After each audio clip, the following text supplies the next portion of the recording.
Hello and welcome to the Money Compass.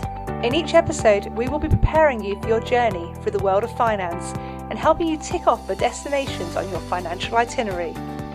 Pack your bags and prepare for takeoff as you navigate your way to financial success. So, good morning, everybody, and I'm delighted today to be joined by Kerry Brind, who is an astrologer and a certified moonologist as well, which sounds absolutely awesome. And today we're going to be going through, so I'm really lucky because Kerry's actually done my astrological chart, and she's going to be explaining using my chart about how astrology can really reveal your money mindset and help bring more abundance into your life. So I've got my chart in front of me, Kerry. It's looking really complicated. So I'm going to hand over to you for you to tell us what it all means. And I'm just really excited to hear this. Oh, good morning, Julie. I am really excited to be here. And yeah, when you first see your astrological chart or your birth chart and you see all these crazy little symbols on this crazy looking kind of cheese board of a printout or pie chart, it can look really confusing. But I'm almost really glad you said that though, because I think not so much nowadays, but inside there's still a kind of a lingering idea of astrology as being about fortune tellers or Mystic Meg, handing out horoscopes in the Sun newspaper or something. Astrology is not what we think it is. I mean, often if you think newspaper horoscopes, they don't go into much detail. And when they do, they don't really make much sense anyway. But a lot of people can be put off. A lot of people, when I first come to them, be like, oh, astrology, that's just all made up. And then when I've spoken to them for about 10-15 minutes, often people are like, oh, I never knew that. Oh my God, how do you know that about me? And it's really quite, and people kind of get converted really quickly because it's so interesting. So modern astrology, we've moved away from these kind of prescriptive cookie cutter details. And when you delve deeper into astrology, you find not only do you have all 12 signs of the zodiac in your birth chart, but you also have an assortment of planets, comets, and then really important things like aspects, angles, all that sort of thing. So you can see it all in front of you, and obviously it doesn't make much sense because it's all in the form of what we call glyphs or little kind of logos that represent them all. Anyway, there's definitely lots of symbols on this. Yes, definitely. There is, definitely. But I just think so. If you can kind of learn to understand this birth chart, or if you can find an astrologer to explain it for you. Thank goodness I found you, Kerry. What would I be doing otherwise? Exactly. You can get a really deep and fascinating insight into your personality, what you love, what you don't love, what you enjoy, what you don't enjoy, so many different things, what you draw into your life, what you're scared of, so many different aspects. It's almost like a cosmic life coach. It really is. So we all have this fantastic, what you've got in front of you is what I call a roadmap. It's this astrological roadmap that was created at the moment of your birth. And if we can understand certain parts of it, I can hopefully tell you or guide you or support you in making decisions, in this case, to do with your money mindset, helping you to understand why you think certain ways about money, why you act certain ways, whether you are destined to draw money easily towards you or whether you're going to have to work a bit hard for it, how you can draw more money into your life. So, are you destined to make money by traveling? Are you destined to make money by teaching? It can reveal that sort of thing. And it also reveals as well what your blocks are. What are your fears around money? What is standing in your way of making more money? Well, I'm really intrigued to see how I come out on this one. So I'm hoping money through travel sounds like a fabulous thing, though. Absolutely. And I tell you what, Julie, reading your chart and going through it was nothing short of almost an astrological affirming experience, because I was going through, and obviously I know a little bit about you already. I was just like, oh my God, this is just this just basically, it's always proof for me that it definitely works. So obviously if there are people listening in that know Julie, I think you're going to be really excited about this, and hopefully we're going to get lots of oohs and ahs. So Luke, let's start with what I call the big three. Okay. So I mentioned, of course, that we have all 12 zodiac signs in our chart, but we've got a really big three. Now, horoscopes are often made using our sun sign. That's kind of like the outer personality. It's all about our passion, our purpose, and our will. Okay, so you already know your sun sign, and it is Aquarius. It is, absolutely. Okay, and you have quite an Aquarian personality. You know, you're very spontaneous, you're quite forward thinking, you're an air sign, so you're quite intellectual. I think you come across as quite logical, but you're also capable of imaginative and creative thinking. Aquarius is also really, really concerned with social and humanitarian causes. You want to help people, you want to help the world, and you want to kind of feel that there is some purpose to your life. How are we sounding so far? That sounds pretty much spot on, to be honest. So, Okay, yeah, really definitely. brilliant. But of course, with every yang, there is a yin. So then we have your moon sign, which is your inner personality. Your moon sign is all about your emotions, your inner world, how you feel about it on the inside. Now, I was quite surprised at your moon sign because it is Scorpio. Okay. So if you look at your chart on there, you'll see a little moon symbol. Yeah, I've got that. Yeah. Yeah, so that's basically showing that your moon sign is in Scorpio. So yeah, if you look at the top, round the outside, you can see all the signs of the zodiac. They're glyphs, unfortunately. I couldn't write them in. But yes, so your moon sign is Scorpio. Now, Scorpio, very deep, watery feelings, high emotions, very, very strong-willed, and also sensual. Ooh la la, which can obviously mean sexual, but it can also mean that you feel a lot of emotion, but you don't necessarily show it. You maybe keep emotions locked up, you keep emotions deep down inside, and you only reveal those emotions to people who are very close to you, who you can trust. You can be very willful. So you've got the willfulness of Aquarius and the willfulness of Scorpio, so very willful, perhaps even to the point, have you ever been called stubborn? I don't know what you mean, Kerry. I can't imagine anyone calling me stubborn. Possibly a little bit stubborn as well. No, I can be stubborn. Yes, definitely. You like to be in charge, basically. You like to be in charge. I am a complete control freak. So yes, definitely. Absolutely. Yeah. Also, I mean, I don't know again of this. So Scorpio, again, very deep thinking, can, if it goes a bit negative, hold a grudge like nobody's business. If you wrong a Scorpio, you can literally be paying for it for years and years and years and years. So the only thing I would take away from this is don't hold grudges, Julie. If you ever hold grudges, move on, let them go, all that sort of thing. There are positive and negative aspects to every part of the personality. So we've got your outer personality and your inner personality, and then we've got the third of the big three is what we call your rising sign or your ascendant. Now this is the sign that was on the horizon or just coming over the horizon at the time of your birth, and it's really, really important because it is the closest sign to you as a person. So often I would say to people, find out what your rising sign is and don't read your sun sign horoscope, read your rising sign horoscope. So let's just say that your sun sign and your moon sign are kind of parts of your personality. Yeah. The rising sign is the big ball that holds them all together. It's how you come across in the world, how perhaps people see you. Okay. And your rising sign is, dramatic pause, Leo. Oh, okay. Absolutely. Ruled by the sun. Absolutely. Represents, you're proud and you're powerful. You lead from the front. You're warm and welcoming, but you're also very magnanimous. You protect your pride. You protect those you love. You quite fancy stepping into the spotlight every now and then. But then you've got that Scorpio side of you that's like, no. So you may sometimes feel a bit of a pull between the two. Your Leo side is like, come on, let's do this. Let's take our place in the sun. And your Scorpio side is like, no, I don't really want to. Don't like people. So that's a bit more accurate than you probably imagine. So you may sometimes feel that pull in either direction. All right, so that's your big three. Welcome to your big three. Okay, you are an Aquarius, Scorpio, Leo. All right, so that's kind of like the basis for you, the basis for Julie. All right, so then we get into the kind of money mindset part of your chart. Now, there are a couple of things we're looking at here.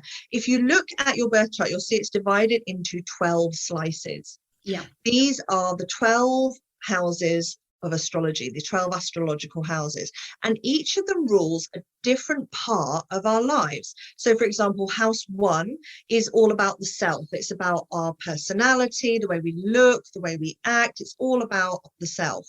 Whereas house 12 is all about our fears, our deepest parts of our personality.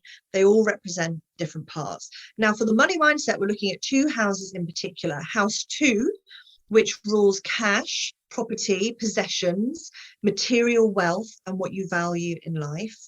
And we'll also be looking at house 8, which is joint finances, business and risk, big capital gains, money, all that sort of thing.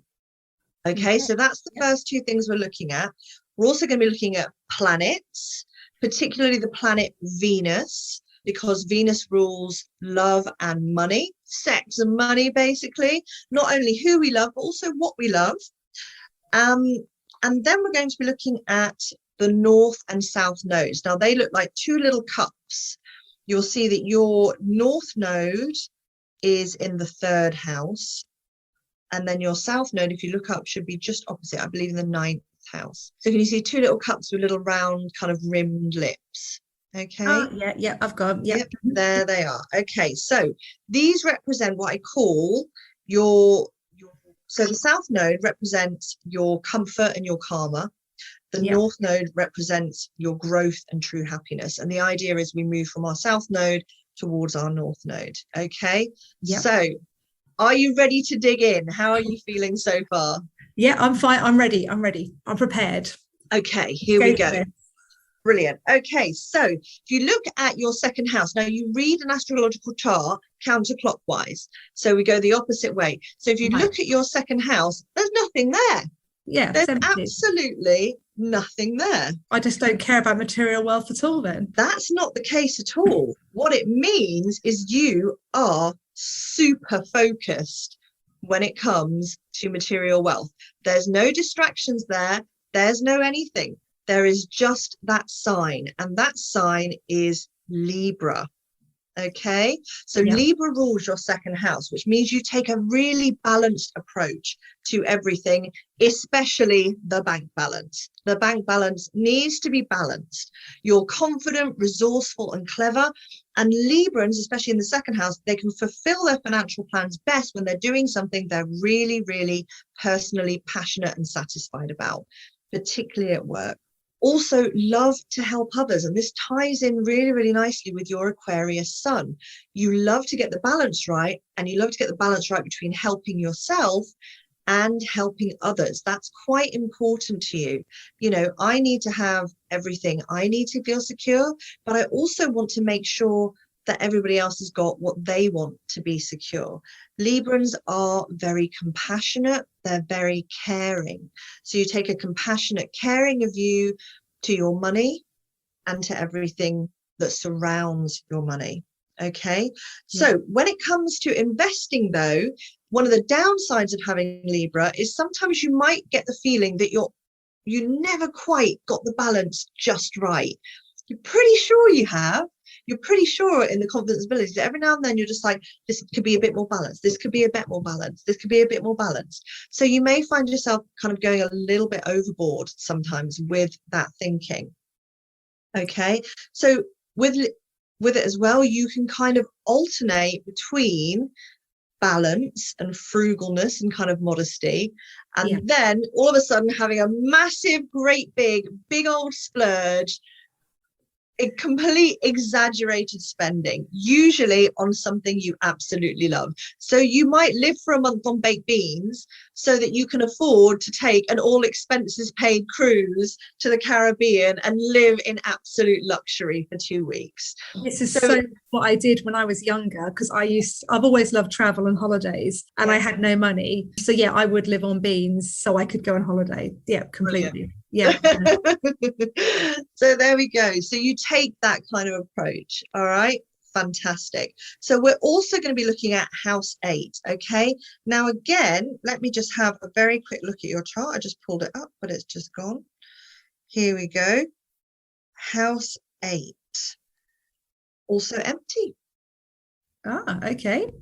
And I think that's really interesting that both houses to do with finance in your chart are completely empty of all distractions, except for that one star sign, that one sun sign. And I think that kind of speaks very much to you are very focused when it comes to finances. You like to keep things simple. You work in finance. And I just think that's really, really interesting. And you've been successful here, which is great. So your 8th house is ruled by Pisces. So very intuitive. So sometimes you might feel, and others probably feel, you almost have a bit of a sixth sense when it comes to what's right with your finances. You just kind of naturally know what to do. This is where I need to invest. This is where I need to put my money. Pisces also has, again, a very compassionate and caring side to it. It's another water sign. So it also makes you, and literally I'm saying this word for word from my astrology software, this makes you an ideal person to take care of other people's finances. Excellent. So I've answered my calling and got it right. You basically have answered your calling, which I think is really, really great. I mean, it's fantastic. I also took a look just for fun, just at house 10, which is all about your career, your professional reputation, and how you make your mark. And this just kept bringing it on and on and on. Guess which zodiac sign house 10 is ruled by? Oh, I don't know. Another water sign? No, it's ruled by Taurus, which happens to be the sign most concerned with Money. Money. Excellent. Taurus, very earthy, very stable, has a really, really deep appreciation for the material things in life. So this could be 100 handbags, or it could be 100 hours of travel per year. You know, you've got a real appreciation for those things that money enables you to have. You've got a gift for making money. Again, you're very earthy and caring, so that compassionate side is coming through, but you also love to indulge. You love travel and good food. I'm willing to bet that one of your fabulous trips would be like, I don't know, a week out in the mountains, walking the trails, being in nature, and then ending up at the most luxurious spa resort ever, just to put your feet up for a few days. That sounds pretty good to me, definitely. Yeah. So brilliant. Okay, so finally we come to house 12. Now, house 12 is the house of self-sabotage and fear. And this is a really, really important one, especially if you feel that you've got money blocks, you've got things that are kind of holding you back. So it's ruled by Leo, your rising sign, which is quite interesting. I think, Julie, you probably you need to feel like you're succeeding. You need to be able to express yourself, but every now and then you may suffer from insecurity. So again, we're getting back to this, I'm going to do it. No, I'm not. Yes, I am. Yeah. Maybe I'll just wait 5 minutes. No, I'm going to do it now. And I think once you step over that precipice, once you kind of get past that self-sabotage, once you get past any fears that you have, you will absolutely take your place in that Leo sun and you will shine. And the reason you're going to shine, Julie, is because deep down, you want to help others and not just yourself. And you feel a real need to help the other people around you succeed in the same ways you have. And the way you can do that is sharing your knowledge with them. Yeah. So I think what you're doing now with the money compass is exactly the right road for that. You know, it's a really, really great thing. I think you're exactly on the right path. How are you feeling about so far? No, that's really good. That's really interesting. And yeah, the self-sabotage thing, I sometimes, I think the logical thing you were saying earlier on was I'm quite logical. If I can normally see that's what I'm actually doing, it might take a few days or whatever to work out what am I doing. Why have I not gone to the next level? And it'll be like, I'm just sabotaging myself. And then logically, I then work through that in my head. And then I get to the point where I'm like, yeah, actually, I'm happy with this decision. Because I think sometimes it's the outcome of the decision that you make. And it's like, what if it doesn't go right? How do I feel about that? So I think it's a case of making my peace with both outcomes before I then go ahead. So if it fails, I can move on with that. But if I'm not happy with that, what would happen if it fails kind of bit. So not in a negative way, but it's kind of making sure that the balance really of where it sits, how will I feel if things don't go right? Where will I feel if things go right? Because sometimes when things go right, you get into another situation that you didn't expect to be in as well. So it's kind of thinking it through. So yeah, so no, definitely that really does make sense. Yeah. Absolutely. And what you've described is very, very Piscean. I need to think about how I will feel if it succeeds, and I need to think about how I will feel if it doesn't succeed. And I think, and then put the two in balance. So I think you've got a really, really good kind of combination of Libra and Pisces going on there. And it can be difficult. Pisces loves to overthink things. Libra wants everything to be perfectly balanced. And when you've got those two things going at each other, it can cause real conflict. It really can. And it can also cause you to kind of get stuck. Yeah. Which of course causes frustration. You've got the Aquarius and Leo sides of your personality thinking, no, I want to do this, I want to help. And then you've got Pisces and Libra going, well, we must make sure we do it in the right way. And then Pisces is like, but what if it all goes wrong? Oh my God. Yeah, no, that definitely makes sense. Yeah, when you do things like, because I've got my new website coming out, it's very soon, and it's just like, okay, it just has to be kind of, and it's almost, yeah, I want it to look perfect. But then I'm like, I just need to get out there. And it's like, I just need to like go, no, let's just get it out there. We can add another page later. So it's just, yeah, I'm at that point where it's just, let's just get it out. So. Absolutely. Absolutely. Brilliant. I'm sure your website will be absolutely fantastic. All right.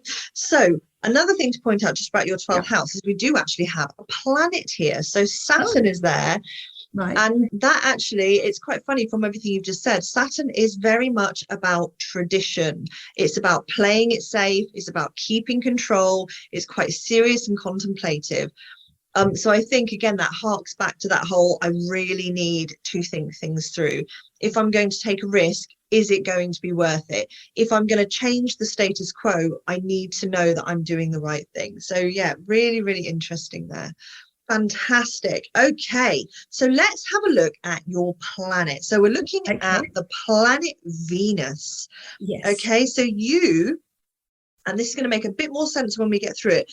Venus for you is in the 9th house. So if you head over to your 9th house, you'll see a little circle, and then out the bottom is a straight line, kind of like a little cross coming underneath it. So that's where Venus is. Now, obviously, Venus stands for what you love, how you draw money in, things you, basically all the good things in life, the enjoyment. So the 9th house happens to rule travel. Excellent. And also study, and generally just broadening your horizons. Yep. It's ruled by Aries, so very strong, a born leader and a real trailblazer. I'm willing to bet you've booked some trips to places that other people wouldn't dare to go, or just wouldn't try to go because it's too much bloody hassle or money or stuff like that. So am I right? Have you been to some crazy faraway places? I think I'm the only person that I know who's been to Chernobyl. Wow. Okay.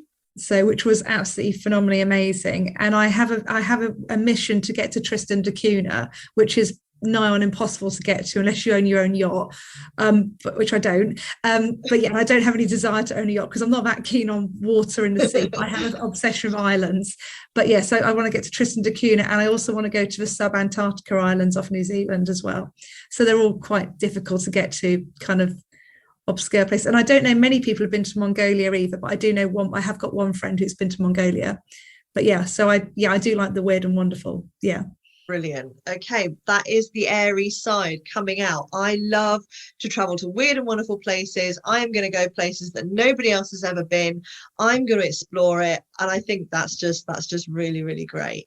However, there is just a tiny, not a fly in the ointment, but just something to bear in mind. So we come onto the North Node and the South Node. Okay, so as I talked about, these are actually really, really important when it comes to your money mindset, because your South Node, which for you, I believe, is in house 9. Yep, there it is. So it looks like an upside down cup with 2 little circles on the side. Okay. Yep. And then your North Node is opposite that in house 3. Yeah. Okay, fantastic. So the South Node represents comfort and karma. It's where you feel most at home, where you feel easy, things just come very easily to you. And it's in house 9, the house of travel and study. So we're here again. Travel comes easily to you. You enjoy travel. You feel very, very comfortable with travel, with broadening your horizons. Now that's absolutely great. But we also, one of the parts of astrology is we start to move from our south node towards our north node. The north node is where we need to go to grow. It's where we need to go to add certain bits to our personality and really expand and take things to the next level. Now, that doesn't mean we need to leave things in our south node, behind. Doesn't mean I'm about to say, Julie, I'm afraid it's just the end of the line for travel for you. That would be not at all. Okay, so your north node, which is where growth and true happiness, it's in Libra in the 3rd house, which also represents short trips. So we've still got travel in there, so great, the travel is still there, but it's also the house of communications. So it says, for me, in order to kind of find some real contentment in your life, and I think this harks more back to work and more kind of what you're going on to now, you need to get really clear communication with others, okay? Yeah. Feeling that you are confidently and clearly communicating and getting through to people will bring you very much contentment. Using your knowledge in a really practical way to help others. Yeah. And helping people and bringing them together, which I think ties in really, really nicely with sun sign. Definitely. So, yeah. So all in all, I would say overall, absolutely brilliant with money. Absolutely brilliant at making money. Enjoys the finer things in life. So you enjoy the outcomes of that making money. You really do. But you're not vain. You're not splash the cash. Let's just get it up. You're not flashy and showing off. You can be completely modest when you need to.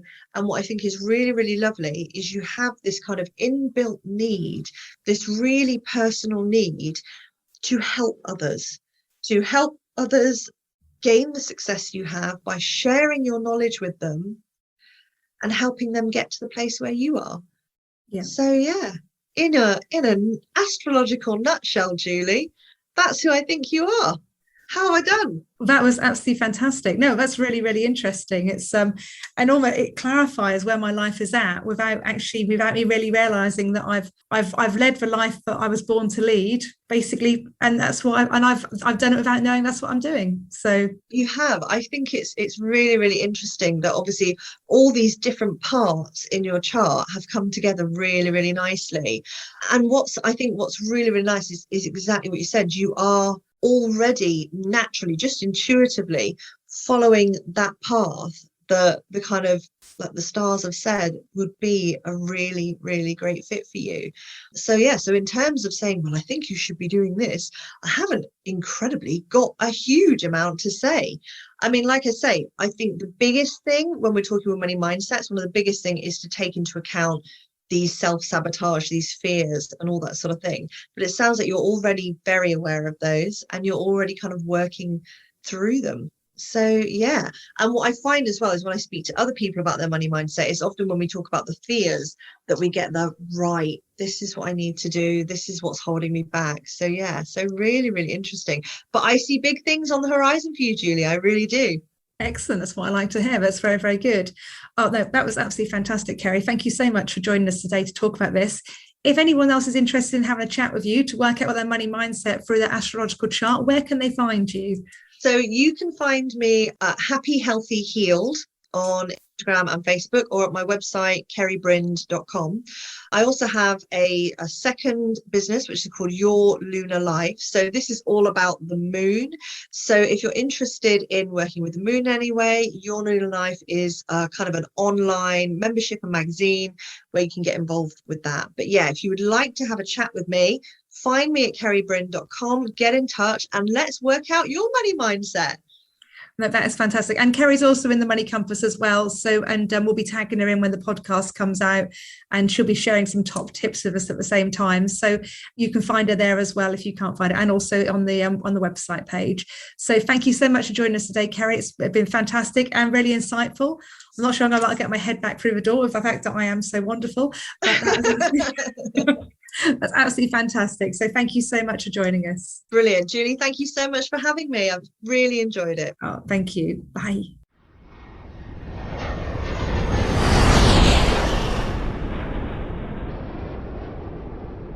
And with that, we've completed today's episode. We hope you have enjoyed following along with us today and taking another step closer to a financially secure future. If you've enjoyed today's podcast, you can head over to themoneycompass.co.uk, where you can find out more information, hints and tips from today's episode. If you'd like to get more involved, share your own experiences and learn from a friendly community on a similar journey to you, why not join us in our Facebook group, The Money Compass, where we will support you in navigating your way to financial success. Thank you for listening, and see you next time.